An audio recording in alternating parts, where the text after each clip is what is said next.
ফ্রান্সের রাজধানী প্যারিসের তাপমাত্রা ৩৮ ডিগ্রি সেলসিয়াস ছুঁই। দেশটির মধ্য ও পূর্বাঞ্চলে বেশিরভাগ এলাকায় জারি করা হয়েছে অ্যাম্বার সতর্কতা। গরম থেকে বাঁচতে ছাতা, পানির বোতল আর স্প্রে নিয়ে রাস্তায় দেখা গেছে পর্যটক ও স্থানীয়দের। এবারের গ্রীষ্মটা সম্ভবত বেশ কঠিন হতে যাচ্ছে। জুনেই এমন গরম পড়েছে, তাই আমাদের সতর্ক থাকতে হচ্ছে। আমরা টুপি, পানির বোতল আর স্প্রে সঙ্গে রেখেছি। বিশেষজ্ঞদের মতে বৈশ্বিক উষ্ণতা বৃদ্ধির কারণে ভবিষ্যতে তাপপ্রবাহ আরও ঘন এবং তুলনামূলকভাবে বছরের শুরুর দিকেই দেখা দিতে পারে। প্যারিসে চলতি বছর এটি দ্বিতীয় বড় তাপপ্রবাহ। কয়েক বছর আগেও এমন ছিল না।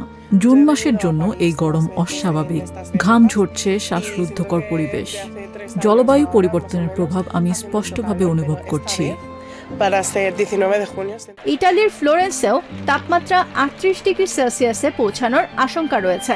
শহর জুড়ে খোলা হয়েছে ক্লাইমেট রিফিউজ বা শীতল আশ্রয়কেন্দ্র। পার্ক, লাইব্রেরি ও বাগানে ছায়া ও বিশুদ্ধ পানির ব্যবস্থা করা হয়েছে। But being from Norway, being used to winter and snow, this is for me. I have to say I enjoy it. I can't lie. So the sun is very nice, but as mentioned, the heat is sometimes a bit too much.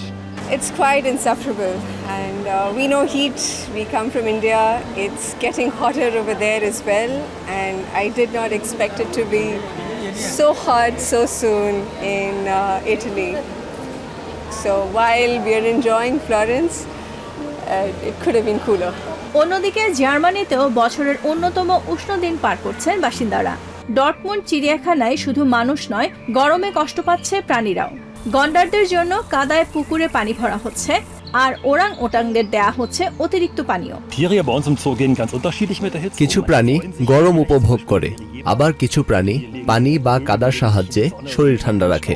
গন্ডাররা ঘামতে পারে না, তাই তাদের জন্য কাদার পুকুর অত্যন্ত গুরুত্বপূর্ণ।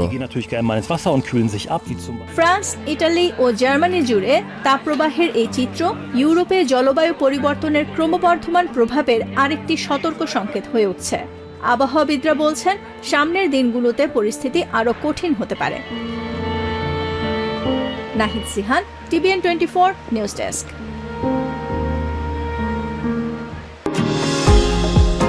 New York থেকে সম্প্রচারিত TVN 24 টেলিভিশন বিশ্বজুড়ে বাঙালির কণ্ঠস্বর।